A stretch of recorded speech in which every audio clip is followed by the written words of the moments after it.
Bugungi videoda sizni bilimlar olamiga sayohatga olib chiqaman.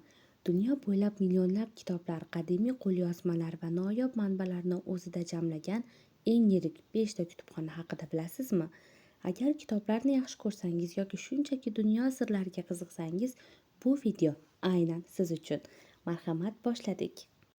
Kongre kutubxonasi AQSh bu dunyoning eng katta kutubxonasi. 1800-yilda asos solingan bu maskanda 170 milliondan ortiq material saqlanadi.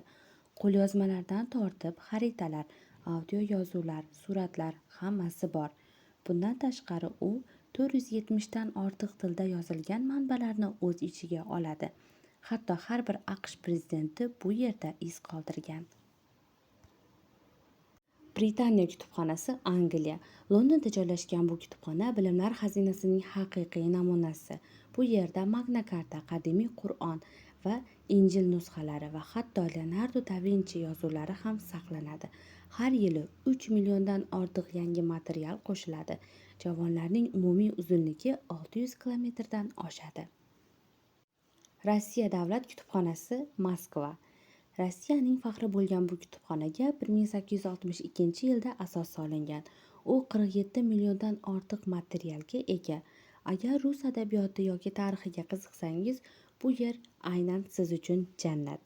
Qadimiy rus qo'lyozmalari, sovet arxivlari va ilmiy qo'lyozmalar, maqolalar bu yerda to'plangan. Nyu-York jamoat kutubxonasi AQSh. Bu kutubxona faqat o'quvchilar uchun emas, balki butun jamiyat uchun ochiq. 92 ta filial, 55 milliondan ortiq material va cheksiz imkoniyatlar. Mashhur filmlarda ham ko'p bora ko'rgan bo'lishingiz kerak aynan shu kutubxonani. Bu yerda kitob o'qish bilan birgalikda madaniy tadbirlar ham o'tkaziladi. Xitoy Milliy kutubxonasi Pekin. Xitoyning yuragida joylashgan bu kutubxona tarix va an'anani o'zida mujassam etgan. 1909-yilda tashkil topgan va bugun 45 milliondan ortiq materialga ega. Bu yerda qadimiy imperatorlik hujjatlari, klassik adabiyotlar va xitoycha qo'lyozmalar mavjud. Kutubxona zamonaviy raqamlashtirish ishlari bilan ham dunyoda ilg'or o'rinlarda turadi. Mana do'stlar, dunyoning eng yirik 5 ta kutubxonasi bilan tanishdik.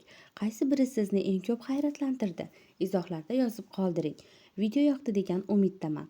Agar video yoqqan bo'lsa, like bosing, kanalga obuna bo'ling va do'stlaringiz bilan bo'lishishni unutmang. O'zingizni ehtiyot qiling.